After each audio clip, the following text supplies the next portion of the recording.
आप सभी को जय श्री कृष्ण। आज हम एक नया प्रसंग सुनेंगे। सम्राट की नींद एक उड़ गई। पता है क्यों? पलंग पर पड़े रहने के बदले बादशाह उठकर बाहर निकल आया। निस्तब्ध रात्रि थी। पहरेदार ने अभी अभी 12 के घंटे बजाए थे। पास के बैठक खाने में तेज रोशनी की एक बढ़िया चिराग जल रही थी। सम्राट ने कौतूहलवश उस ओर पैर बढ़ाए। बही खातों के ढेर के बीच में आय विभाग का प्रधानमंत्री किसी गहरी चिंता में डूबा बैठा था। सम्राट के पैरों की धीमी आहट सुनने तक की उसे सुध नहीं थी। साम्राज्य पर अचानक कोई भारी संपत्ति आ पड़ी हो और उसे दूर करने का उपाय सोच रहा हो।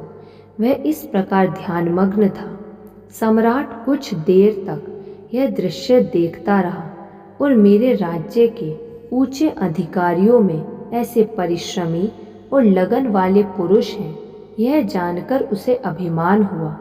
क्यों बड़ी चिंता में डूब रहे हो? क्या बात है? सम्राट ने कहा। मंत्री ने उठकर सम्राट का स्वागत किया।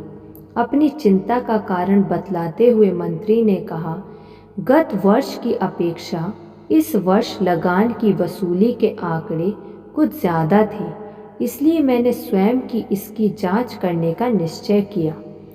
इस बार लगान अधिक आया है, इसका तो मुझे भी पता है, परंतु ऐसा क्यों हुआ यह मालूम नहीं। सम्राट ने यह कहकर आय मंत्री की बात का समर्थन किया। उस कारण को खोज निकालने के लिए ही मैं जागरण कर रहा हूँ सरकार। सारे बही खाते उलट डाले, कहीं खास परिवर्तन नहीं मालूम हुआ। संवत भी बहुत अच्छा नहीं था। आय मंत्री ने असल बात कहनी शुरू की, तो हिसाब में भूल हुई होगी। हिसाब भी जांच लिया, जोड़ बाकी सब ठीक है। तब तुम जानो और तुम्हारा काम जाने। लगान तो बड़ा ही है ना, इसमें चिंता की कौन सी बात है। रात बहुत चली गई है, अब इस बखेड़े को कल पर रखो। सम्राट ने उकताकर मुंह फेर लिया। आमदनी बड़ी है, यह ठीक है, परंतु यही तो साम्राज्य के लिए चिंता का कारण है। लगान की कमी सही जा सकती है, परंतु अन्याय की अगर एक कौड़ी भी खजाने में आ जाती है तो वह सारे साम्राज्य के अंगों से फूट फूट कर निकलती है। आय मंत्री ने अपने उद्वेग का इतिहास धीरे धीरे कहना आरंभ किया। सरकार, यहाँ भी ऐसा ही हुआ है। किसानों के पैदाइश नाम मात्र की है।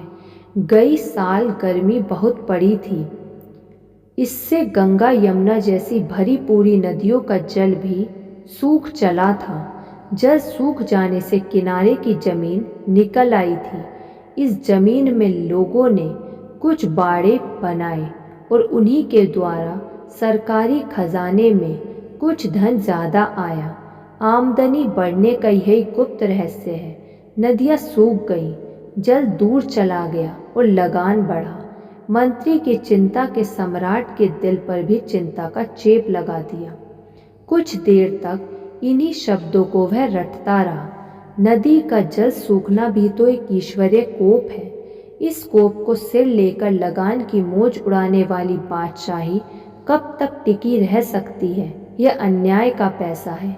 मेरे खजाने में ऐसी एक कौड़ी भी नहीं चाहिए। सम्राट ने अपनी आज्ञा सुना दी। आय मंत्री की चिंता अकारण नहीं थी। सम्राट को इसका अनुभव हुआ। इन गरीब प्रजा का लगान लौटा दो और मेरी ओर से उनसे कहला दो कि वे रात दिन गंगा यमुना को भरी पूरी रखने के लिए ही भगवान से प्रार्थना करें। लगान की बढ़ती नहीं, परंतु यह न्याय की वृत्ति ही इस साम्राज्य की मूल भित्ति है। सम्राट ने जाते जाते यह कहा। धन्य। ऐसे और प्रसंग सुनने के लिए आप इस चैनल को सब्सक्राइब कर लीजिए और इस वीडियो को लाइक कर दीजिए। धन्यवाद।